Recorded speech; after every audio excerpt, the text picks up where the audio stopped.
Дорогие друзья, Dear friends, we have to start our panel. It's difficult to compete with the lunch that's happening 2 floors below, but still, we have to work. Those panelists who are a little bit late, they will join us in due time. The day before yesterday, on the 14th of May, the portal of the Yeltsin Foundation, they have a column which is called Day by Day, and they're listing the events that happened 20 years ago. So 20 years ago, my article, co-written with Dr. Rumyantsev, of 2 projects of constitution, was published, and the projects of the Constitutional Committee were reviewed very critically. The project prepared by Sobchak, Shahrai, and Alexeyev was criticized. You know quite well how it ended. Basically, both projects were burned up, and the first project as well. As phoenix from the ashes, the new constitution appeared, which imbued everything that was good in both projects, including certain regulations that were not in either of these projects. So now, 20 years later, this is an inevitable association with Alexandre Dumas' novel 20 years after. So now here we have a wonderful constellation of participants of historic events who worked in the Constitutional Committee: Mr. Osipov, Mr. Rumyantsev, the Secretary of the Constitutional Committee. There are many participants of the Constitutional Council.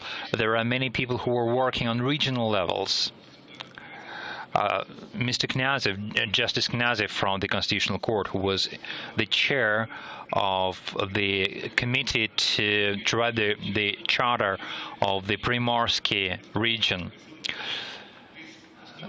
So actually there are lots of friends and colleagues. I won't list them all, I don't have time to.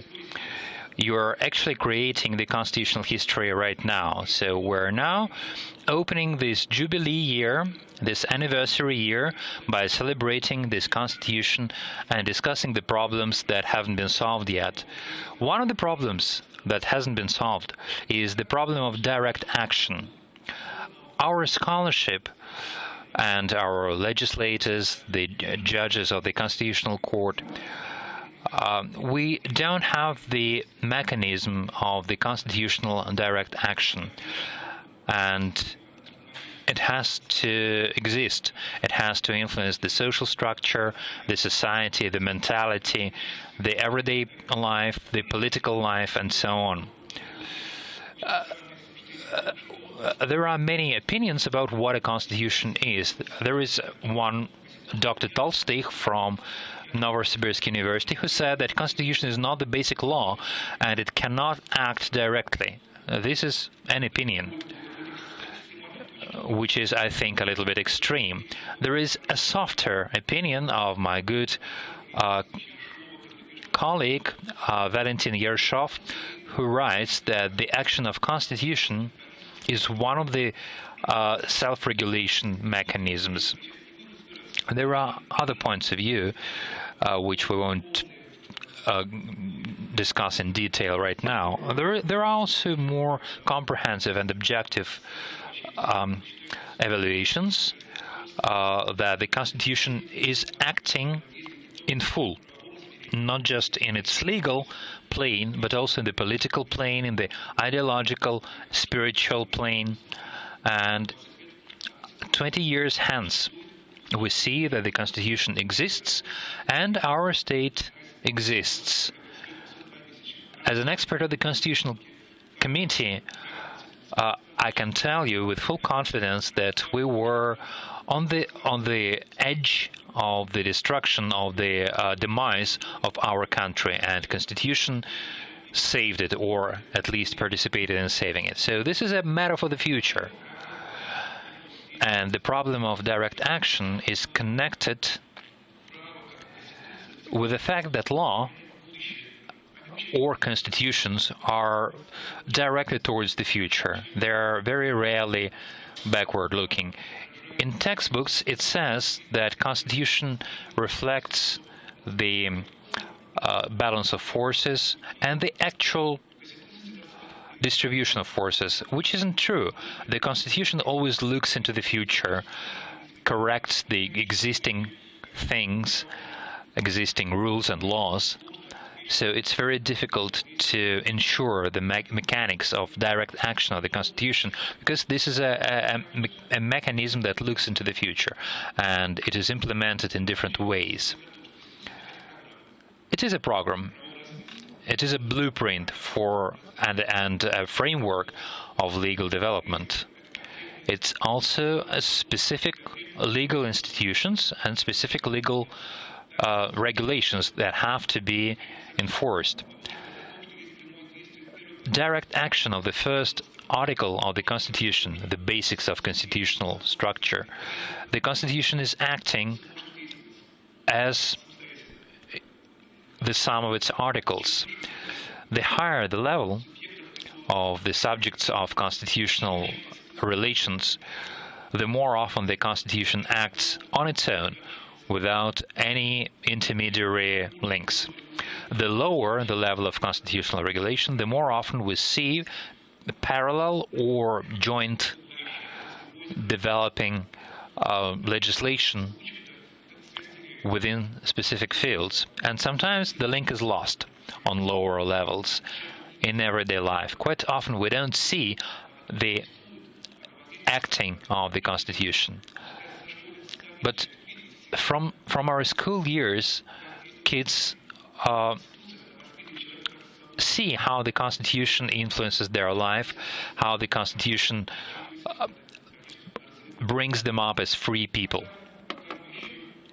For the time being, we're still at the very initial stages, which are leading to full-scale action of the Constitution. So, in this respect, it would be nice to take an example from the U.S. courts, where Constitution is interpreted quite freely, sometimes without any regard for the legislators. In our country, it's just the Constitutional Court that has this stance, but arbitration and regular courts very rarely do that. And quite often it's because of both the legislators and the courts. The legislators, well, there is a textbook example. Quite often the Constitution is being privatized. For example, the Civil Code. The first and the second part were passed. It was an okay document. Then somebody said that it's the economic constitution of our country. And from that point, the Civil Code started to be regarded as a document that could take various relations. And right now, it has grown beyond all normal boundaries. So there are intercorporate laws and regulations which cannot be a subject of legal regulation. So this expansion continues. But what is important is that we can't privatize the constitutional tissue. We can't be saying that there are other constitutions, economic, social, and so on. No, they don't. There is just one constitution. Because everything else is interpreting of the Constitution, everything else is the law implementing legislation, law implementing documents, and so on. We have many achievements in the implementing of constitutional regulations, but some regulations are not acting or are not acting well especially those that regard the legal state, the civil society. This is the task for the next generation, but we have to lay foundations for that. We cannot just pass a certain regulation, a certain law, and immediately show how the legal government is being developed, because this is something that goes on for decades. A very hard path is ahead of us, but we have to be a developed democracy, and we're witnessing very systematic errors. Yesterday, the chief of the tax service, well, the IRS, was fired by President Obama because they were too strict in reviewing the Tea Party organizations. Another scandal in the U.S. Was connected with the wiretaps and surveillance. And there are all kinds of errors like that in democratic states. In France, in Germany, in Italy, in the UK, everywhere. They exist in Russia as well. And we shouldn't absolutize any models, because it's life. And the action of the Constitution is the action of Constitution in life, whatever our opponents say. We've heard many points of view, and we will hear even more, and everyone is entitled to his or her position. But what unites us, as in the classic French novel, One for All and All for One, because we are all in favor of the Constitution, in favor of the Constitution to be a living thing, an acting thing, something that solves the tasks that life puts before it. Dear colleagues, ladies and gentlemen, Mr. Levitsky started our conversation, which is the introduction to the theme of our panel, and I would like to say a few words about my vision of the direct action of the Constitution and the problems that arise due to the necessity to enforce the direct action of the Constitution, because it's quite obvious in this audience it's not necessary to be proving that the very act of passing the Constitution, the act of the existence of the Constitution, even without amendments, does not guarantee constitutionality, doesn't guarantee that life in our country will be happening according to constitutional rules and regulations. The 20th anniversary is a good time to have a look at how it is managing its role, and I don't think that its creators wanted to return to create the return to the general civilization rules of development, or at least to the democratic standards of such development. And the fact that our Constitution has been in existence for 20 years without any significant changes or amendments, it is a piece of luck in Russian terms. It's well known that you have to live long in Russia, because only in that case you can hope that something will change, something will happen. And I think that the Constitution is the long-living, the long-term document which is, at least partially, its 2-decade history witnesses, testifies for the fact that the attempt to create constitutional, to implement constitutional reforms in our country has not been completely without success. It's also obvious that 20 years for a constitution or for history is quite short. So it's not long enough for a final verdict or for a final diagnosis.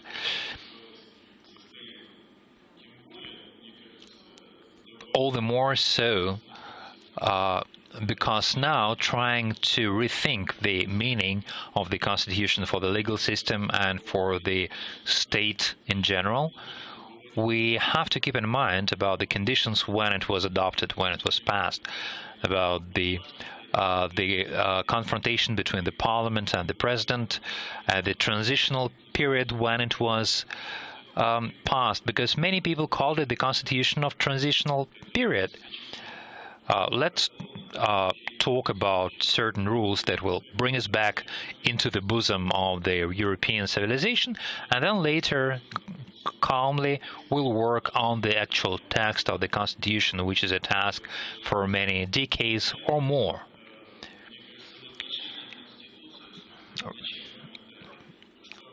I think that at the initial stages of the Constitution and the action of constitutional rules, the situation of the time influenced all that quite heavily.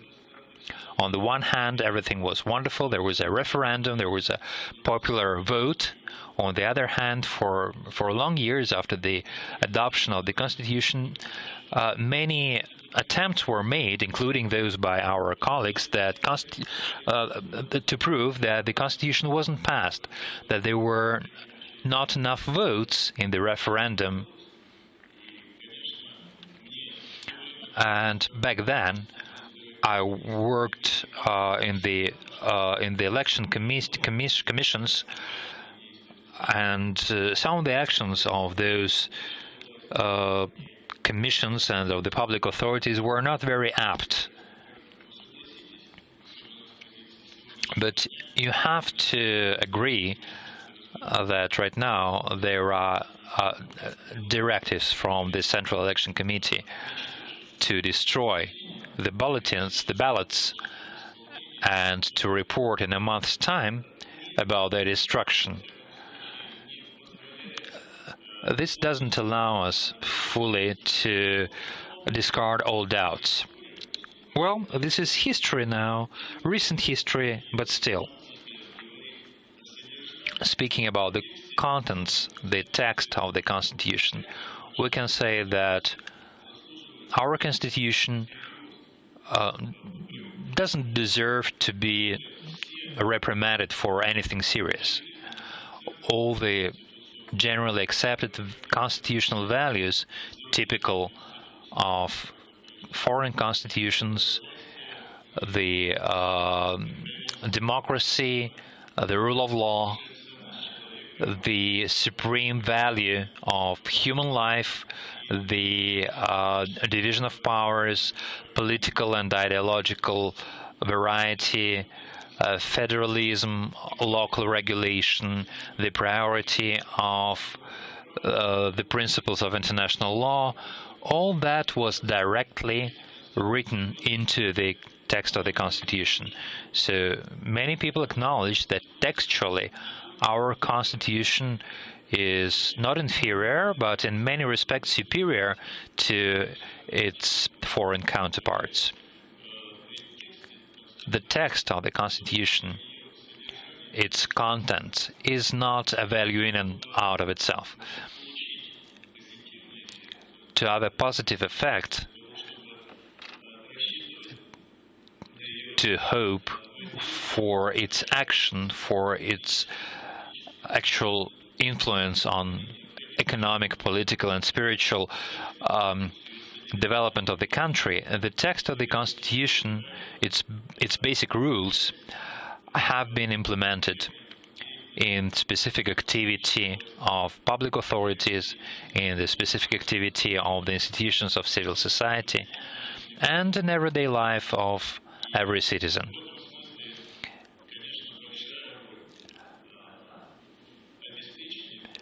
To ensure the direct action of the Constitution is the task for all of us, including all the institutions of civil society and the government and the state. The duties of the state are the duties and the responsibility that is distributed between different branches of state administration. There is a niche for the legislators. I'm often surprised by suggestions to reform a constitution or to pass a new constitution. It's been 20 years and we still haven't passed all the federal constitution laws that are necessary for the constitution. We're now talking that the constitution has spent all its potential. And allegedly its potential prevents us from achieving what we have planned for ourselves to achieve from the perspective of the common European civilization. But it is especially important to say that to mark a special role in the implementation of the constitutional provisions and in the providing of its direct action, and that is the responsibility of courts in the first place, the constitutional court in the first place. Courts and judges, constitutional judges in the first place, face most serious dilemma that was very brightly described by the incumbent president of the United States, the then professor in Chicago, who wrote that yes, judges have to do their best so that constitutional provisions acted directly, so that everything done in a country is done according to the Constitution. But how exactly judges should do that? And according to the well-known politician, two options are possible there. One, strictly following the constitutional rules, strictly and consistently, without allowing any deviation nor expansion in the interpretation. Only then the Constitution can be maintained while providing that the existence of and functioning of the society and the nation on every individuum is provided in line with the constitutional provisions rather than perceptions of people or even individual judges of the same.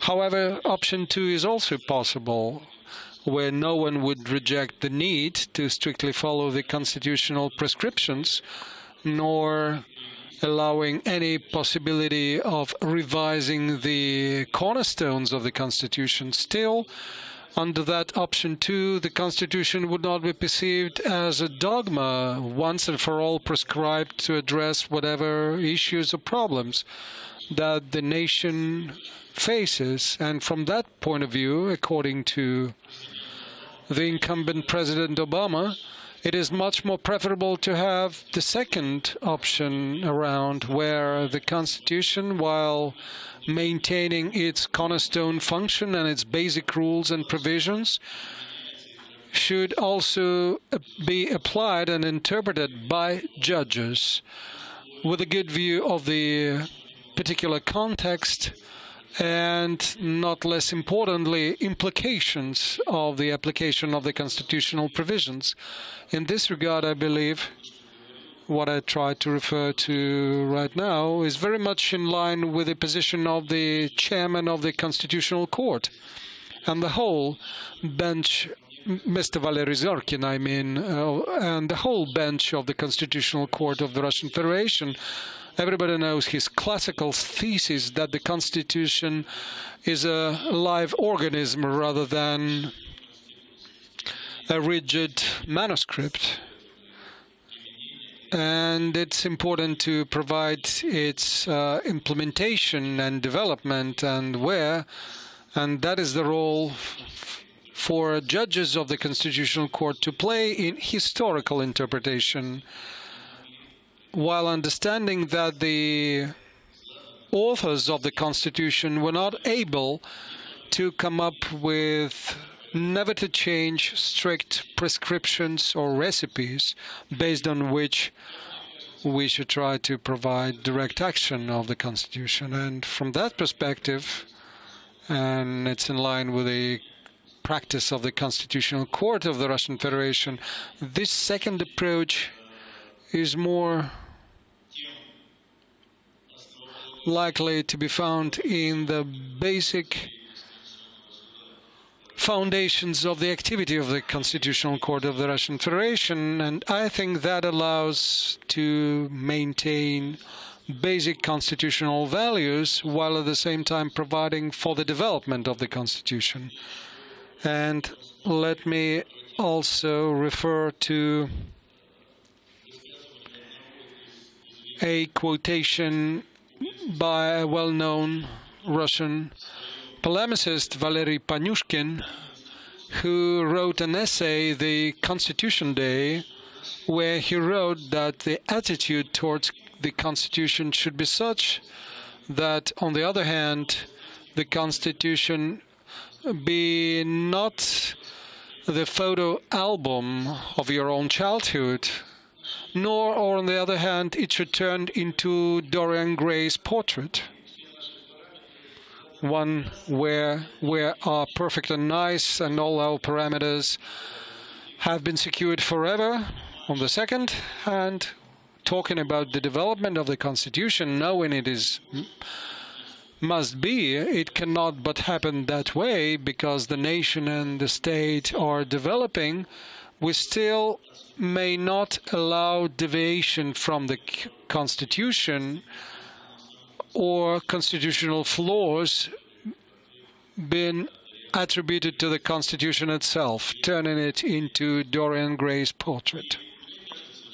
I think if the Russian Constitutional Court or other public institutions and the institutions of the civil society would treat the Constitution and its direct action, its practical implementation is treated like this, that will give us hope that the Constitution does not remain some nice wording on a white sheet of paper. To conclude, I'd like to say that given the topic and the key topic of this forum and this roundtable discussion as well, of course, in the providing of direct action of the Constitution and interpretation of the provisions thereof, there is a very important problem or issue of interaction and competition of legal systems. That is very relevant today.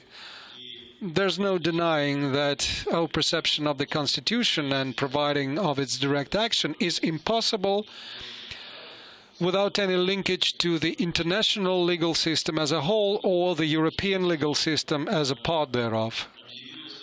Since Russia has announced itself to be part of the international community and has recognized international legal norms as prevailing over Russian norms in case of conflict, the implementation of the constitutional provisions and their impact on everyday life, that is very, very important for the disclosure of meaning and up-to-date interpretation of the Russian Constitution, and that is frequently done while relying on some international norms.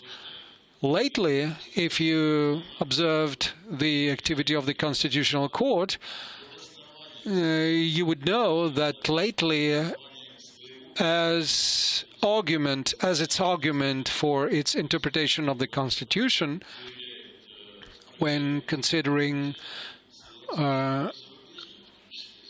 various pieces of law, the Constitutional Court started to refer more often to international pieces of law. That is not an imperative, but the Constitutional Court cannot but take into account what happens outside of Russia in the constitutional law sphere. It would be wrong to ignore the developments in that sphere globally, and it is very important to refer to the decisions of the European Human Rights Court and other courts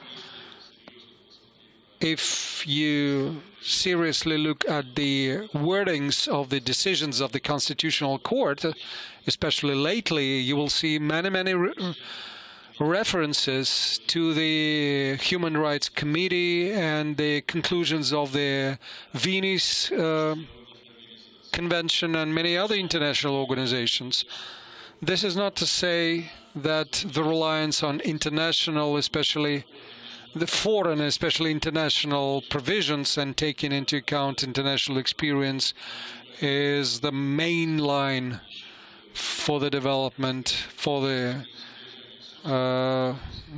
best way to understand the deep meaning of our own constitution and constitutional values and adapt them to the Russian reality. Of course, there may be some conflicts and collisions there, and it is not so much about the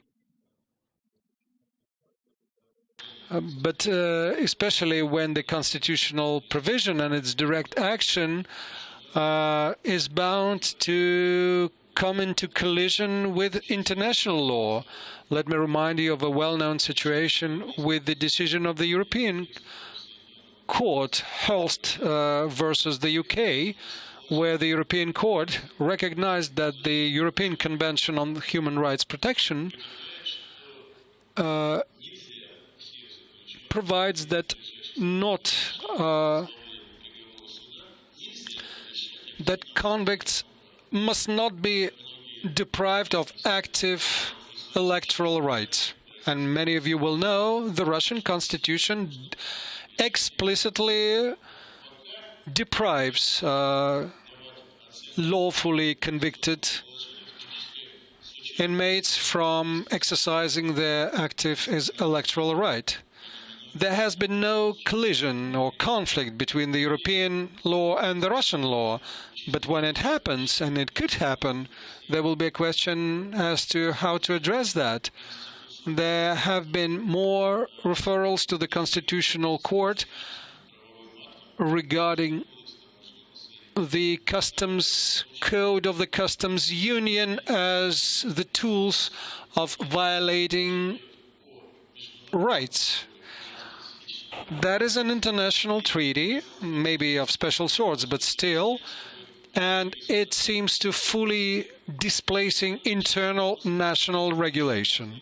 That's only one or just a few of the questions that will inevitably surface as we start to think about direct application of constitutional provisions. I do hope that our roundtable discussion allows us, if not to fully resolve, fully take the full stock of the problems and issues that are pending, then at least I hope we would be able to at least highlight the most crucial ones, the major ones, and we could agree on some basic foundations to address those. Thank you. Thanks a lot. Konstantin Dmitrievich.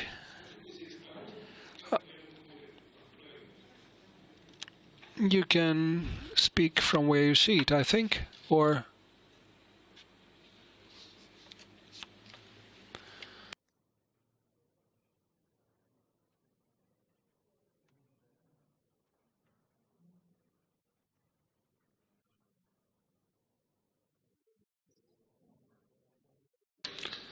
Thank you, distinguished chairman and co-chairman. I wanted very much to speak at this forum, although I hadn't known that before. My intentions were, Mr. Knazev had disclosed my intentions, but when that happened, when I read the title, and that was Direct Discussion of Direct Action of the Constitution in Russia, heaven knows I didn't know which of the areas, potential areas of discussion I should pick up for me to speak about. Because on the one hand, direct action of the Constitution is provided by the simple fact that the Constitution is complied with. On the other hand, areas where the Constitution is really applied, directly or otherwise, encumbered or free of any hindrance, those areas are so many that it's a big question mark which to prefer as my topic. But then I found out that there was something in the topic announced, and that was the word mechanism. There I decided to deviate from the task I had been given to speak about exactly that, while still not deviating too much from the main topic that we're interested in at this time. I do understand I may be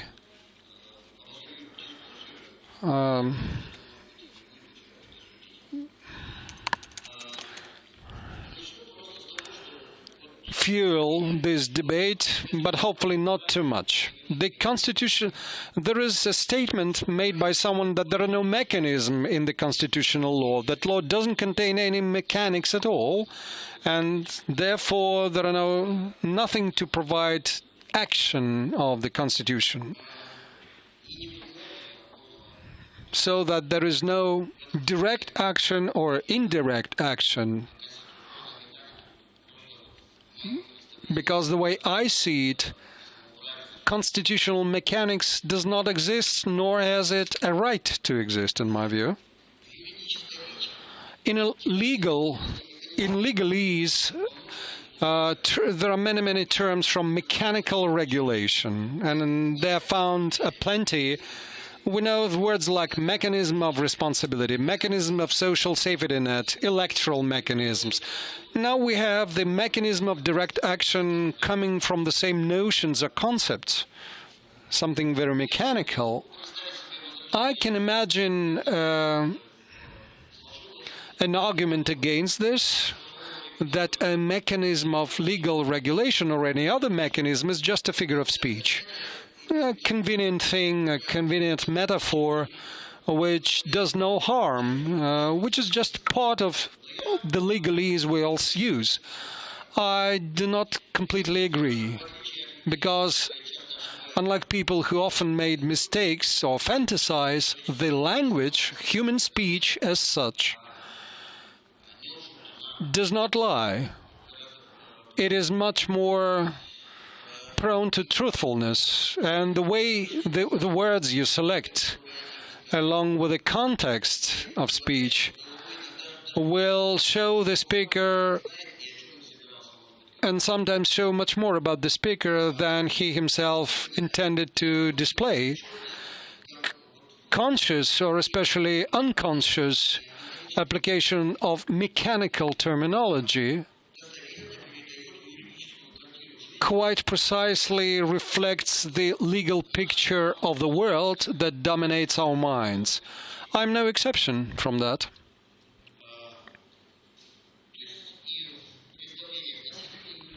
The legal profession and general public alike are very similar. Like a mirage, this picture is not real, but it's not tangible, but it tells much about the people who see that mirage. A traveler in the desert sees mirages with a lot of water and oases in the desert. And the legal life, with all frustrations and disappointments, make people to relieve their legal burden, quieting themselves, calming down, and it is very lucrative and tempting to imagine something as reliable and precise as a Swiss clockwork. Hence the fantastic things about the legal mechanics. Then the man will see a well-oiled machine of legal regulation that works by itself and relieves you from any concern and adversarial principle that allows you to save time and effort and costs if you want to participate in law. Lawyers also have some imagination, and they tend to be philosophical, sometimes even poetic in their imagination. Even if that had not been so, if we had been confined to our professional cynicism and used no products of our imagination, we would nevertheless been prone to the outside expectations. Therefore, it's not only because of our whim, but because of the very context we exist in, we cannot but participate in maintaining and strengthening this terminology, and more importantly, in the strengthening of this mentality, which is based on the concept of mechanism. Having said this, this system of legal feeling has some flaws. First of all, in the scholarly or educational sense of the word, it is not satisfactory because it is unable to give proper and correct explanations. The mechanics, if we take it as an analogy, is something that's separate from the human, unless you make the human a tool, a screw in the state machinery and make it a slave. But without the involvement of humans in the law cannot function. The mechanism works basically autonomously of the environment, unless the environment prevents the mechanism from working. But the law works in conjunction with the circumstances, and depending on the circumstances, it shows itself in different guises, depending on those circumstances. A mechanical view of things, including legal issues, used to be predominant and used to be fresh and very interesting. It inspired a lot of interesting things. Thanks to the economic view of world view, we had the Industrial Revolution, and we have a system of the separation of powers, checks and balances, which is basically the very mechanical symbolism which is typical for clockwork and for other mechanisms.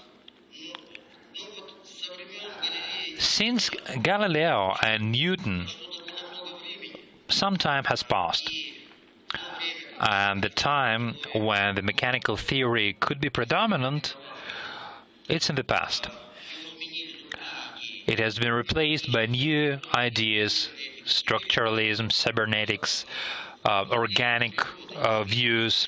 Now even the forces of nature, information, chemistry, biology, cannot be explained mechanically. There are newer and more advanced doctrines which do not deny the laws of mechanics, they just limit their explanatory power.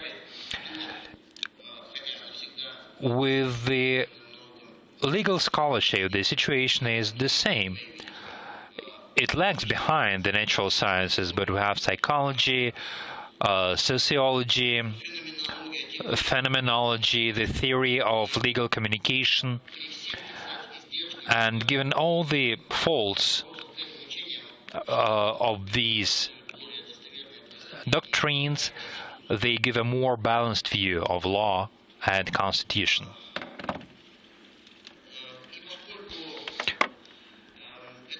Since this approach is not very convincing and it doesn't have that much of an explanatory power, it's also not very good prognostically. So when we make forecasts, when we make certain applications, we cannot really rely on mechanisms. It's also flawed, the mechanical approach. It's flawed aesthetically in constitutional law, because when the civil society, the citizens, don't find in itself enough strength to follow the constitution,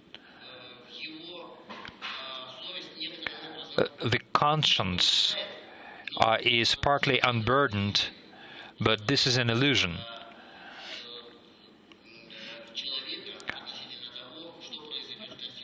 Regarding what will happen to the Constitution, we cannot rely on the mechanism.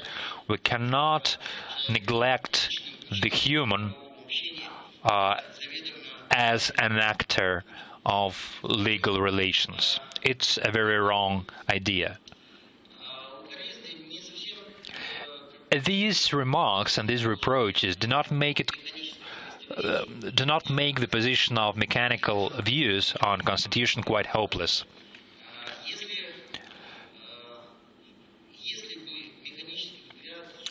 If the mechanical view could exist by itself, because the mechanics is basically something that is founded on laws. If the laws cannot be applied, the very idea that the law is going to solve everything means that there is a certain respect for the law, a certain respect for legality. This could, in some sense, foster the belief in law. But there is another aspect of the mechanical views, another aspect of faith, if you will.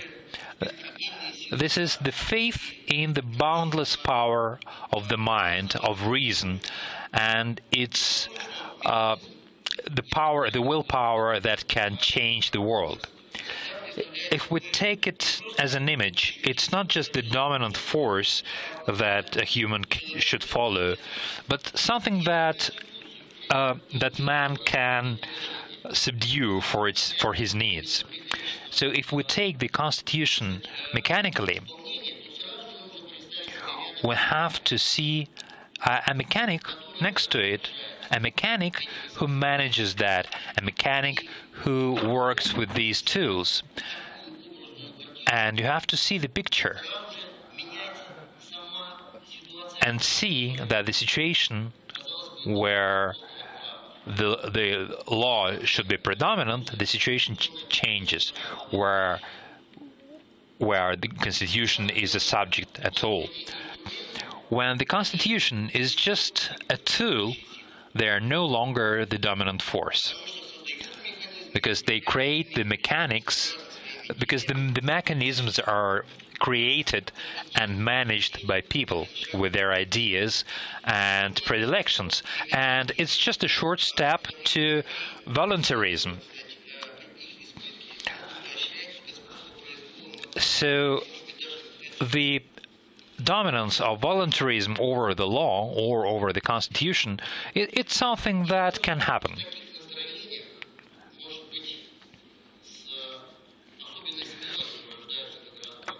And this creates forecasts regarding the rewriting of the constitutional text. Of course, the text of the Constitution in any country cannot be perfect. There are no perfect constitutions. And if certain flaws or omissions that are certainly found in constitutional law should be taken as the foundation for permanent modification of the Constitution in its textual and its source part, it would mean that the society is moving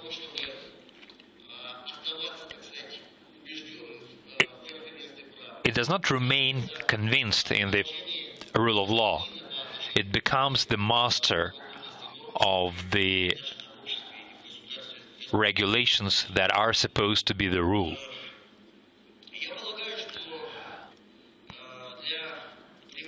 I think that for the direct action of the Constitution, or for any action of the Constitution, there are no technical obstacles in principle, especially since the Russian Constitution, as Mr. Knyazov has said, was written very well. It was a piece of sheer luck.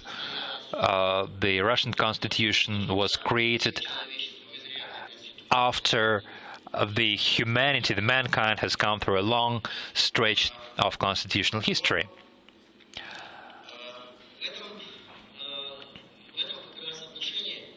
In this respect,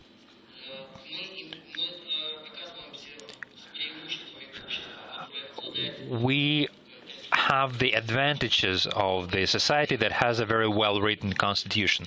But this is not a reason to rejoice. This analysis shows that the technical perfection is not the main factor of constitutional success. If you look at older constitutions in constitutionally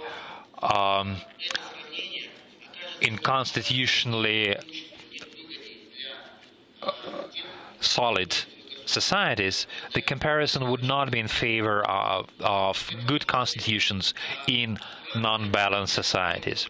In this sense, France is a good example. For a long time, since the late 18th century and throughout the 19th century, it went through a number of well-written, well-conceived constitutions. Many of these constitutions were intended for eternal action because the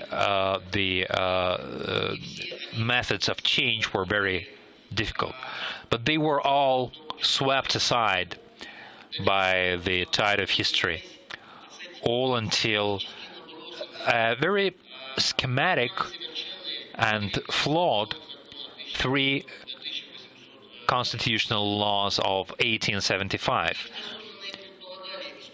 They were supposed to be temporary, but in spite of all their flaws and errors and deficiencies, they were conserved until the Second World War, and they could be still enforced today if not for the war. We can remember the homeland of the constitutional institutions, the Great Britain, with its chaotic situation in constitutional law. We can think of Israel or Sweden and many other societies and states where the issue of the quality of the constitutional source makes no sense. It's non-organized, it's basically useless. Which convinces me that something that's much more important for the Constitution is not the quality of the text, but rather the submission to the law, submission to the constitutional law, which is the condition which is necessary for the well-being of the Constitution. It's hard to say to what extent the creation of such submission can be.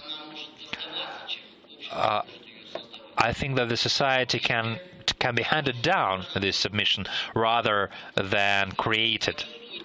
But if a civil society considers it interesting to live according to the constitutional laws and rules, it should refrain from any constitutional changes while it's possible, because then the very presence of the Constitution as an unchanged object creates an impression of stability, and people are impressionable, so impressions are important.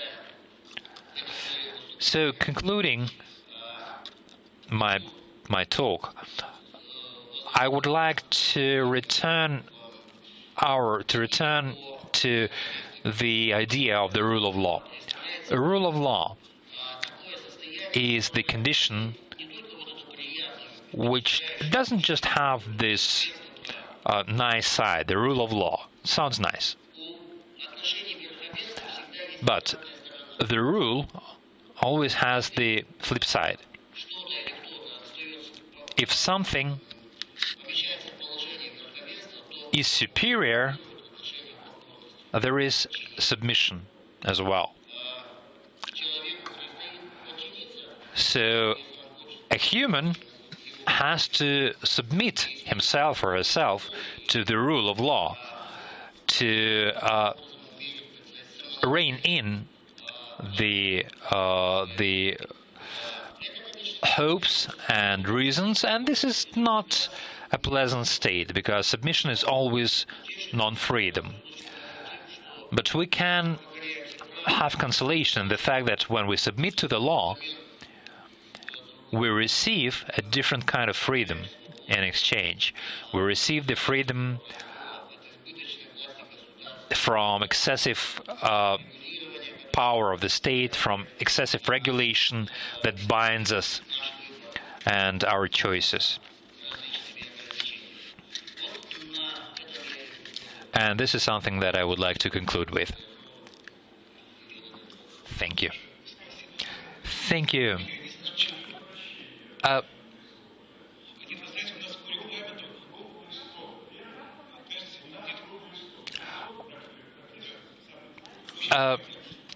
Professor Krivtsov,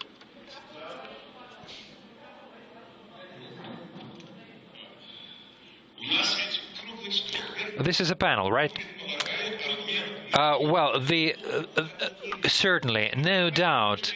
Well, so far we are forced to just be listening, and I disagree with the point of view of our principal keynote speakers, who take it as a given that the Constitution has direct action. I think it doesn't and cannot have direct action, all of the Constitution. I'm finishing. There is a different position. We know that. So you will have a chance. We're working for 3 hours, so we will have a chance to be talking. We decided to have all the questions after the discussion, because we'll be listening to the speeches for 2 hours, and I started with the fact that there are different positions, different points of view. If it's going to continue like this, there will be nothing to discuss. I would like to help Mr. Levitsky. We probably made a mistake. Now, after the moderators have had their say, and one of the moderators actually was moved to speak, speaking about the agenda could be probably wrong, but we see that many participants in this panel would like to discuss, then maybe to make it conceptually, to discuss the points that are being discussed, maybe we should limit ourselves. The list was open, but maybe right now, well, I came here at 2 o'clock waiting for people to discuss. But anyway, you will be given the floor. So now I would like to give the floor to Mr. Rumyantsev, the Secretary of the Constitutional Committee, who was one of the creators of the parliamentary project of the Constitution.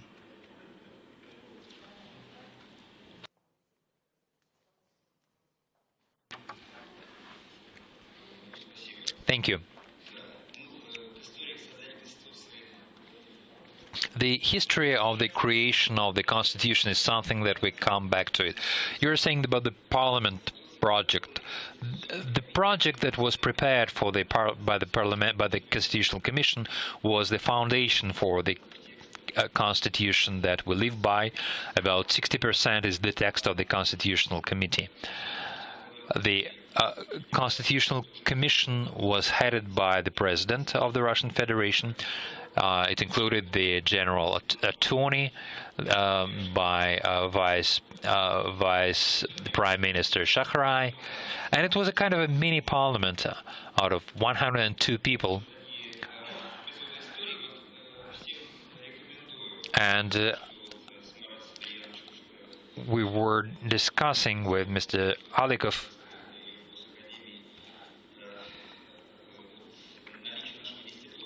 the presence of our 10-volume constitutional history work, and I recommend everyone to have it, not just the lawyers, not just the people who are interested in constitutional history.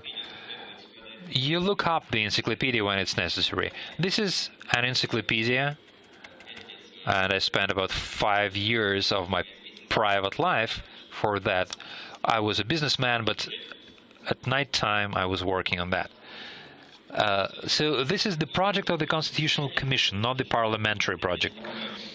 And it was combined with the presidential project. But this is history. So what can we say about the direct action of the Constitution? I would like to argue with Mr. Knyazev, the judge of the Constitutional Court. We don't have the goal, the normative goal.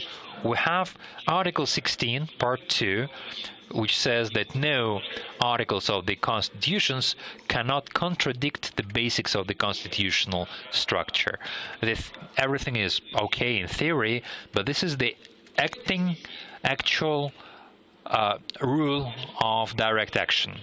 So the main thing that is important for our constitution is the rule of justice. This is the general principle, legal principle of justice. And as we analyze many decisions of the Constitutional Court who referred to that principle, I mentioned just recently Mr. Aziz Sabdulaevich that the same thing was mentioned in the roundtable discussion for lobbyism. What is the signal that the legislator gives with making reference to justice? First of all, legal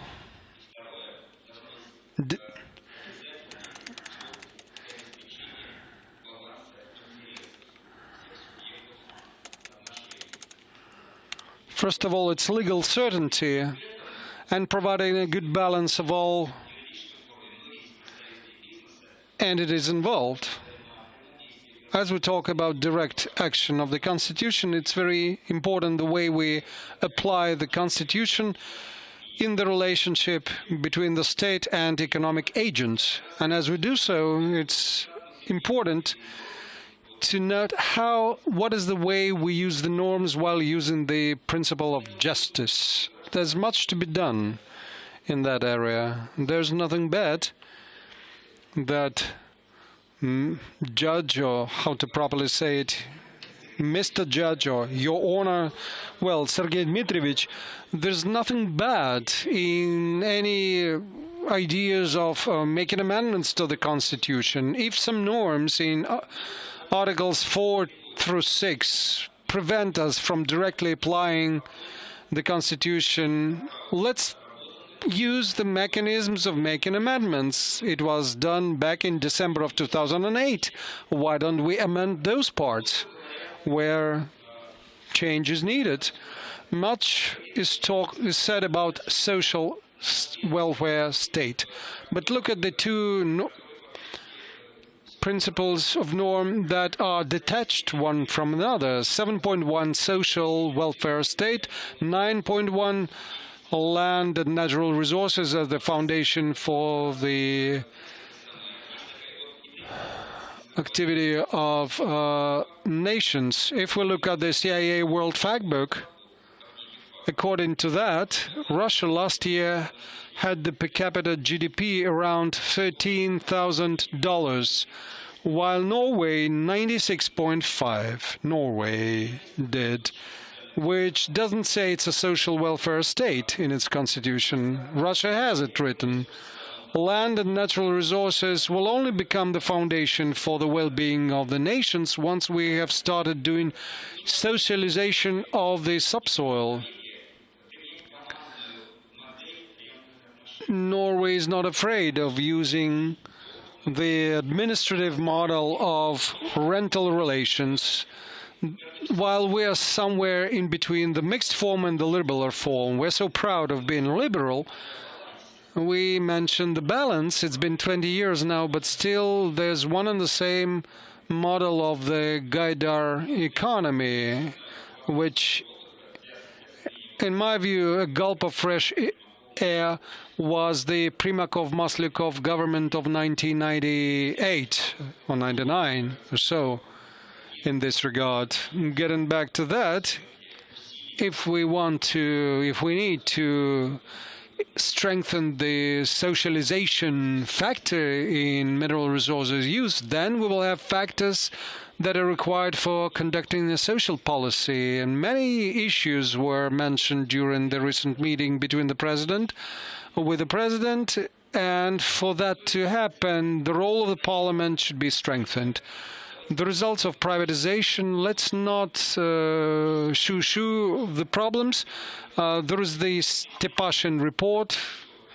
And was there any conclusions made by any parliament? No, it was not. But every time, without giving any assessment or stopping any proceedings on the Chamber of Accounts reports, without making any changes to the legislation, we seem to be silent conscientiously about the actual problems that stand in our way if we want to have a proper investment policy and proper attitude to businesses. Because businessmen are perceived as people who violate laws, who do something hidden, who give bribes, and that is a real harm to this state, because we, the state, will lose much because we are afraid, or I don't know why, we do not apply directly norms that are there in the Russian constitution, and we all must use them. Why we don't do that? And of course I'm referring to the Constitutional Court, who had referred to the principle of justice abundantly, even in the Red Book, that the foundations of the constitutional system, 2004, I wrote much about a just constitutional system, because I think that is, I fully agree with Mr. Zorkin, who said that application of legal norms cannot be detached from social, cultural genotypes of a nation. Our genotype today has the striving for justice. And in this way, using this constitutional principle of justice and translating it into legislation, that's the mainstream direction of the development. I mentioned parliamentary control. There will be nothing bad if we had not an article about making an amendment to expand the tenures for the president and the Duma. It should be chapter 5.1, parliamentary control. There's no federal law or constitutional law or bill. It is not possible to establish parliamentary control that is so needed in the relations between the society and the state. I think that would allow to somehow reconcile the contradiction that we have had since 1993. We are celebrating the 20th anniversary of the Constitution, and the esteemed judge said that there were many studies proving that about the way it had been adopted, the Constitution, by the presidential decree, not according to the law, and the way the votes had been cast and counted. All those flaws about legitimacy of the Constitution, and that should be cleared up with a symbolic act by making an amendment to the Constitution about the parliamentary control. That would change, I think, the attitudes in the society too. We used to have a mirage of democratic rule where elect representatives took historical decisions, but then that was gone for a long time. And I think those facts of participation of the society through their duly elected representatives in the management of the affairs of the state and society, that will be a good thing to improve our competitiveness. We are fighting for scarce investment resources. We need to be more active in our own investment activity in Russia rather than going to offshores. It all has direct economic bearing on this country, and that has to be addressed. In this connection, let me also mention what concerns election. Certainly there was a certain comeback of the majority proportional system according to the presidential bill submitted to the Duma. Again, election under the new system would be a new step forward that would allow to involve that would allow to impact the election of one half of the Duma. But we need also to look at the systemic things, the functionality and composition and the genesis of electorate committees, and the political system with many fragmented small parties, and lifting barriers to parliamentary blocks. All these taken together could create certain principles so that the democratic rule principle could act directly according to the constitutional system. I don't think this present constitution has exhausted its capacity. It has a huge capacity, and I was talking right now not about revising the constitution, but just making some systemic changes allowing to reveal its capacity. That's what allows people from the business and legal science and society could be active participant to constitutional processes. So I welcome this roundtable on direct action. The Constitution is a direct action mechanism that we should use more than we have done so far. Thank you.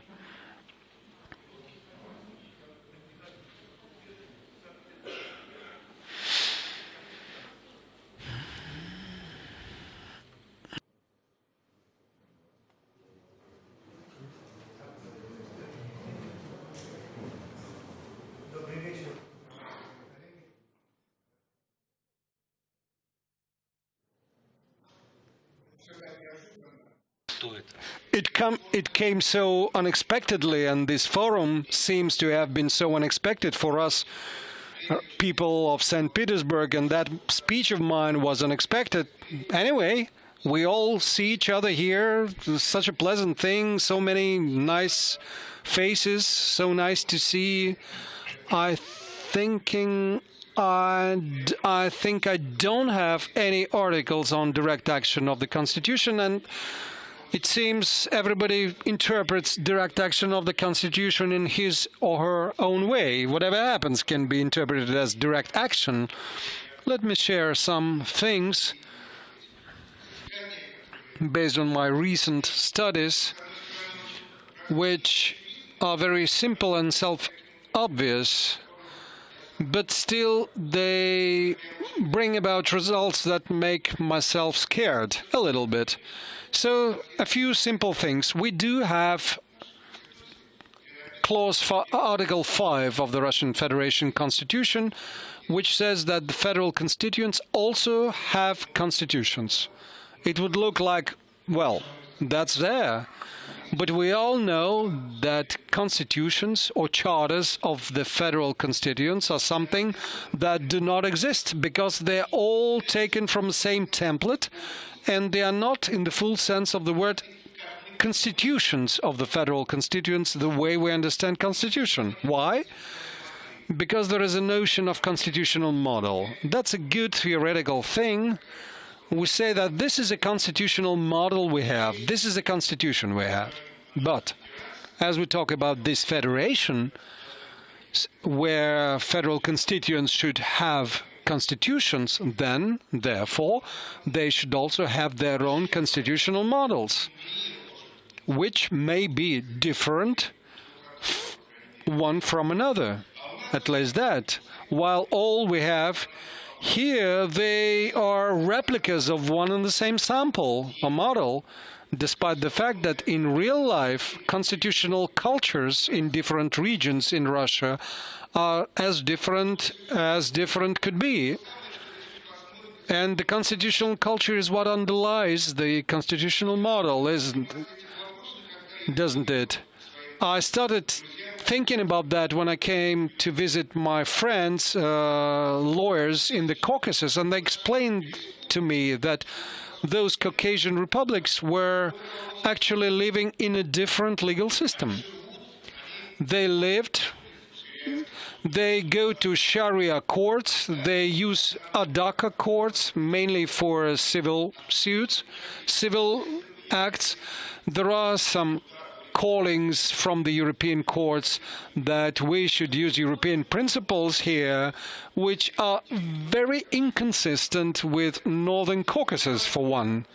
Even the Markin case that was mentioned earlier this morning was very characteristic, because what is it about? It's about gender equality that is not perceived at all in the Caucasus. Never. It's not a mere chance that the chairman of the Constitutional Court of the Russian Federation mentioned, oh, God forbid, what, Professor Zorkin, sorry, my fault, I apologize, that this is the way I am, what to do with it. So he was the one who said about social cultural genotype. That's exactly that. And you know what? Right. And Professor Rumentsov mentioned genotype. Exactly. Let's look at the developments in this country. After the Caucasian War was over, the Russian Empire started to seriously apply efforts to run those territories with very different religious and cultural background. The Russian Empire used to be a Russian Orthodox Christian state, but very tolerant. Adat courts and Sharia courts had been in operation, not illegally, but they were made part of the collection of laws of the Russian Empire. Strictly highlighted were the problems and the scope of eligibility of Sharia laws. For instance, if it was about inheritance, and hence there was about criminal law, it was the end to any Sharia, and immediately the case went to the Russian civil courts. Then the so-called ethnic liberation movement started to displace previous religious foundations, and of course the runners of the empire were very much afraid of that, and they started to do silly things. One silly example I can give, for instance, vis-à-vis religious things, the Russian Empire behaved. It was not a prison of nations, not at all. It was very seriously and well handling relations with minorities. But the government was afraid of the collapse of the empire, and they were wrong, because those were not national or ethnic liberation political movements. Those were actually cultural movements. Because of stronger growing, the ethnic or cultural feelings growing stronger. But Alexander III did what? He forbade to study Ukrainian language at high school. And that caused enormous political parties to surface, and all the political turmoil of the early 20th century. The Bolsheviks cancelled any religion. As we all know, they started to talk about friendship of nations as something cultural, ethnic component, but mind you, where the religious component used to be linked to some legal things, while culturally the friendship of nations had no legal component at all. That's why any and all religious things and legal prescriptions, civil or otherwise, they had gone into the shadow, and only now they start to come back.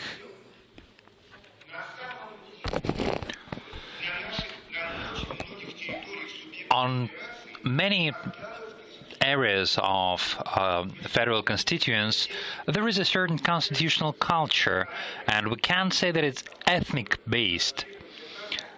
The selection of the so-called title nation or the choice of a religion doesn't have anything to do with that.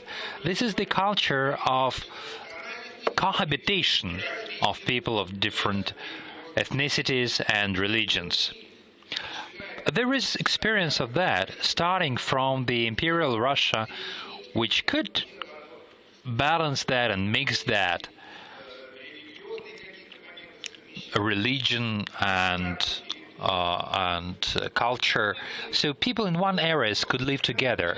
The conclusion is simple. When we're speaking about the Article 5 regarding the right of nations for self-determination, I think that meaning that the word nation is the residence of a federal constituent. There are certain constitutional cultures within those republics or federal constituents, and we don't have to be afraid of that. You can't allow that the constitution of a federal constituent would contradict the constitution of the Russian Federation. But the reflection of a specific constitutional culture that has been existing in the area for a while is probably the only way, because right now we're speaking about either military or monetary breakup of the state, and there is a legal way to avoid that. There are works regarding that. The representatives of certain communities can initiate certain mediation procedures using the existing Sharia and Adat laws. You don't have to be afraid of that. You have to give them a certain legal framework. If we put this constitutional culture into the constitution, then the constitutional courts would make sense, because then the constitutional culture of the federal constituent would reflect the reality. It might be a fantasy. I understand that there are lots of problems. I see in your faces, how about that? How about this? What about that? We have to work on that. But please, we're hiding our heads in the sand, and we think that everything's okay. Are we okay in Dagestan? Is Chechnya a normal federal constituent? Let's not forget that. We have to think a certain legal way out, maybe a whimsical one, but we have to think of something. Thank you. Thank you very much. We are now speaking about different dimensions of these problems. We looked at these problems being solved on the level of different planes, and now I would like to ask Mr. Goldblatt, the managing partner of Goldblatt BLP, to say a few words about the vision of these problems in private practice. Thank you very much. Thank you for giving me the opportunity to speak at this very important forum as a representative of the legal profession on the side of the claimant, so to say, regarding the constitutionality of certain documents. I remember, Mr. Levitsky, when we worked on the article regarding the constitution, the direct action of the Russian constitution, of being the regulatory document that has the superior regulatory power and superior legal power. The idea of the direct action was for the use of the constitution in legal practice. And now I think that we should have added that the citizens can apply to the constitution in any case, in any lawsuit, and so on. Because if it were so, some of the lawsuits could be avoided. Basically, the direct action of the Constitution covers everything that's been said. Using the Constitution directly, it's not easy in everyday life. Even though there is one article of the Constitution that is used rather often, this is the Article 51. And thank God that at least this article that speaks about human life is directly implemented, because the accused usually apply to the Article 51 to avoid witnessing against themselves. This is a good thing. But again, as a practicing lawyer, colleagues could correct me or criticize me, but I think it's necessary to pay some attention to review the law on the Constitutional Court. Since the Constitution is the law of direct action and the Constitutional Court is the institution of the superior constitutional justice, the Constitutional Court probably could rule not just about the constitutionality of certain laws, but it has to have the right to abolish or suspend the decisions that were contradicting the Constitution. Even since the Constitution says that it's a document of direct action, there should be an institute that could implement that direct action. Another thing is the system of law or of legal thinking of those who are implementing the laws.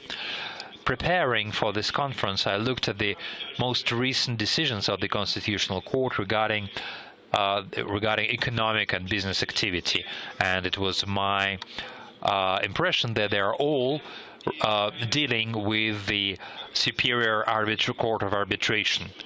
This is unthinkable. When we speak about the Constitution, any talk of 2 or 3 constitutions doesn't make sense. The civil code is not an economic constitution. There is just one constitution.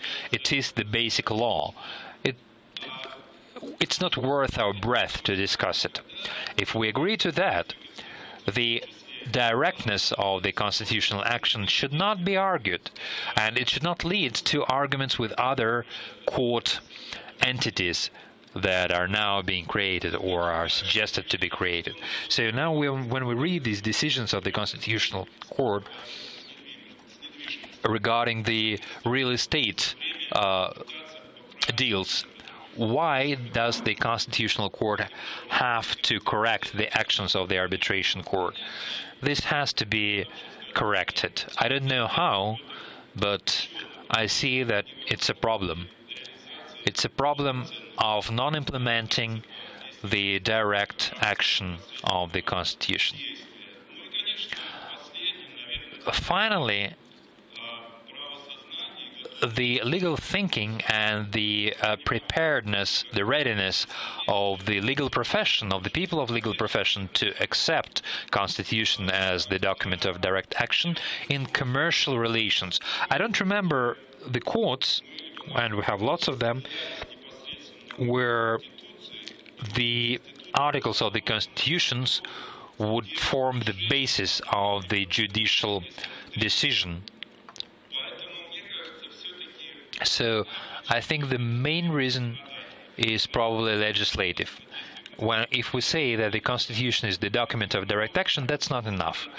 We have to pass laws that would implement this principle through the system of courts and through the implementing of the laws, and the possibility of creating of practice when the direct appeal to the constitutional premises in a dispute should be regarded as a valid argument. If we see a decision of the arbitration court that the court, basing its decision on the article of Constitution such and such, denied the right to purchase this or that plot of land. But right now, this is just Article 51, which has actual direct action. Thank you. We have yet another dimension, and Mr. Ispolinov from the legal department of Moscow State University takes the floor.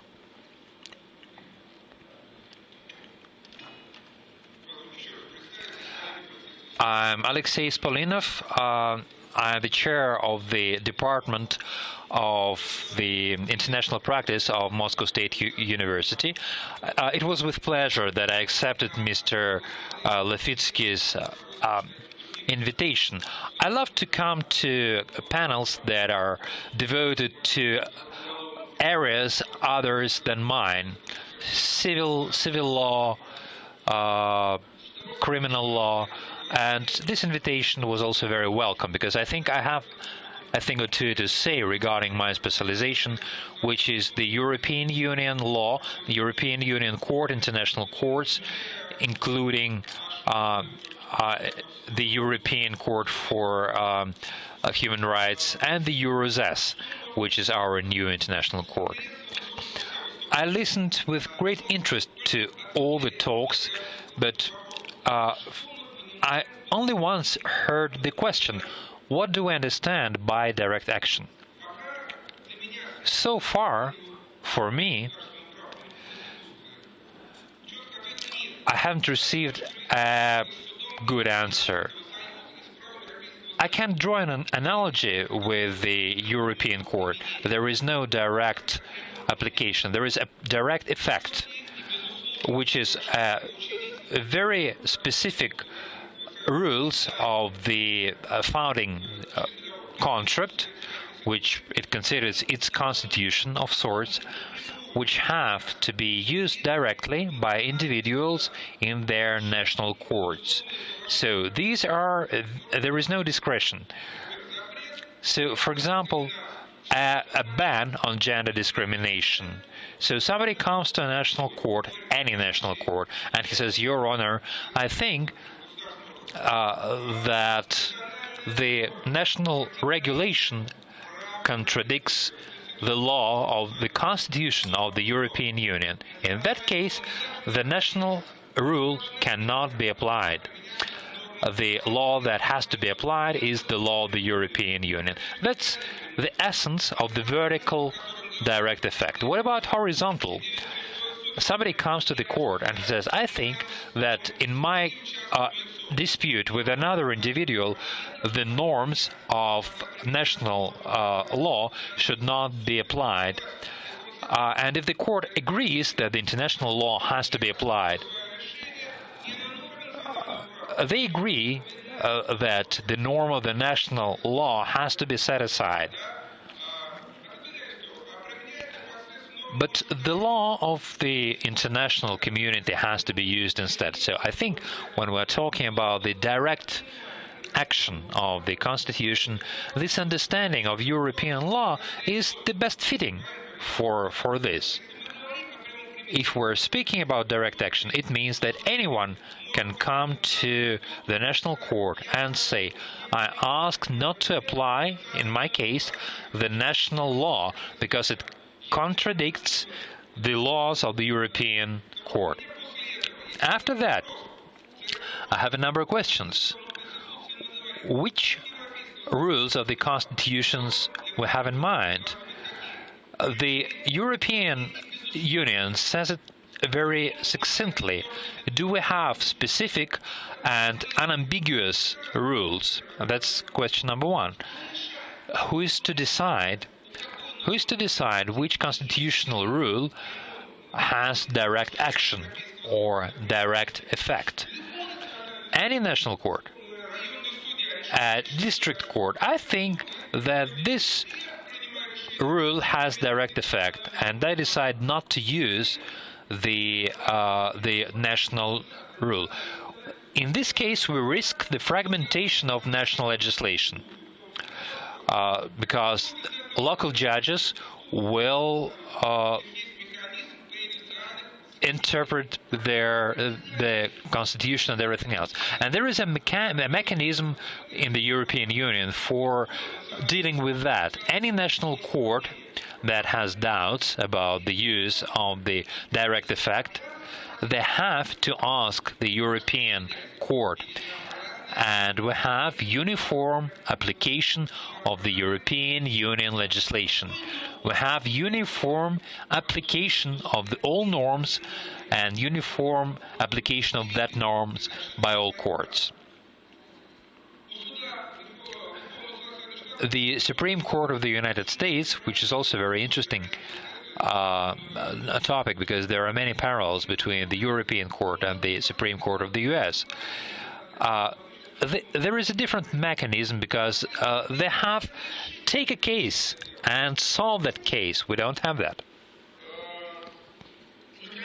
And finally, the consequences of application of direct action or direct effect of constitutional norms. Is it for a specific case? Is it in principle applicable in the form of repealing a certain national law? The European Court says they cannot repeal a national law, but in this case there is a direct effect, and we do not apply this law. Then the national legislator has to think about that. But for the courts, this law no longer exists. I quite agree with Mr. Goldsblatt when he says that if we use this system, it means a radical change of the judges' thinking in our country. Who are the judges in our country? When I can compare with the European courts and the Supreme Court and so on, we still live in the Montesquieu's system. Who is a judge? The judge is somebody who speaks the law. This is somebody who is the mouthpiece of the law. The judge does not create the law. At the same time, this is very sad, maybe, but now we see from the states mostly the judicial activism on the part of the judges, and it has been transplanted across the Atlantic in the European Court, the European Court of Human Rights, and so on, and it also goes down to the national level. In this concept, the judge and his duty is not just solve the conflict or dispute, but create laws. If the legislators for some reason couldn't or didn't do that, change the law. If the legislators don't want to do that or cannot do that. The concept was formulated by Arthur Schlesinger in 1947, who described the contradiction between the two approaches. The conservative judge said the legislator gave us the law, and only the legislator can take it away, can kill it. The activist judge says in real life it doesn't happen fast. And I'm quoting this passage. It doesn't happen like that in real life. If we don't see the massive damage, probably irreparable. The opportunistic judge says in that case, if the court takes the place of the legislation power, that would be usurpation. The activist judge says the judges cannot rely on conservative electorate, on the majority. If the majority violates human rights, if they violate the rights of the minorities, and the last phrase, if we do not defend the minority, if we follow the majority that passed the law, we will betray the spirit and the goals of our Constitution if we do not intervene. And in the US, every year, the courts and the Supreme Court repeal various laws passed by the administration. Why it is so? It is very important. That is something, what I read you aloud, was a teaching material for the already third generation of lawyers, legal students, and students would be offered which of the positions to choose. Would it be an opportunistic lawyer or an activist lawyer? That has spread over to Europe now. Americans are very good at learning the law of the European Union. It is an American who wrote the best textbook on European law. Americans have been nurturing the second generation of European lawyers, also based on their own understanding of law and their notion of judges. And it's not only EU courts, but national courts. I heard it from the judge of the federal court in Switzerland, who said there is a referendum in Switzerland whereby any foreigner, in case of any criminal violation, must be extradited. It was they had a referendum, then 80% vote. When the first case came to the Federal Court of Switzerland, and the Federal Court said, I will not comply with the law is wrong. That is a wrong law. It infringes on the human rights. It does not. What is judicial activism? Yes, he said, we do judicial activism. We think that the majority of the population were wrong in that case. And that philosophical concept starts to become more and more popular. I was happy to hear what Judge Knazev said about the role of international law in the activity of the Constitutional Court. But I have at least one big question mark. Article 15, we just discussed it. International treaties have a priority over the laws enacted before or after the conclusion of the international treaty. Back from Gorbachev's time, the primacy of international law was considered some fashionable thing. In practice, however, this is the utter monism. I don't know why is that, because we're going to reap the fruit of that approach, and it will sooner or later reach the Constitutional Court. I can explain why. Because we just exceeded the WTO just recently. We signed the two interesting documents the protocol of accession, and there is a report of the task force based on which all other countries made their conclusions as to whether Russia was worthy or not membership.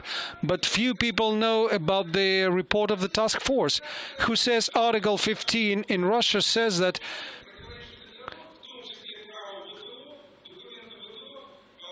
any law contradictory to WTO rules will be invalidated, which shall be confirmed by any Russian law. And Medvedev was asked in the morning in the roundtable discussion. He said, I don't know. I'm not certain. It looks like any foreigner at any Russian court, by saying that national measures are out of line with WTO measures, you go and cancel it. And formally speaking, any court should say, okay, I'm canceling this national measure. That's exactly what we had written in the task force report. But actually, judges cannot possibly understand that because the WTO regulation and law, it's volumes and volumes. Practice, again, practice. I'm referring to the Constitutional Court. We're ready to help. International lawyers are always ready to help. The U.S., when ratifying the WTO agreements, they said very clearly, never, the WTO rules will never prevail over American laws. In the same ratification law, the U.S. said, no decision will never prevail over, will be recognized mandatory in the U.S. when we say the task force report, and the Russian representative said, we will do it all, and the WTO right prevails. The EU court, when ratifying the WTO accession, they did the same.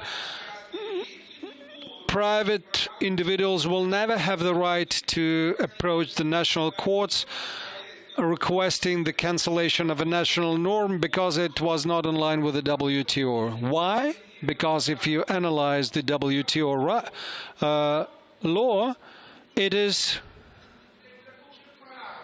not law, actually. That's a very interesting treaty that implies large opportunities for political compromises. And based on that, the EU court says, I will not recognize direct action or direct effect of the WTO law basically.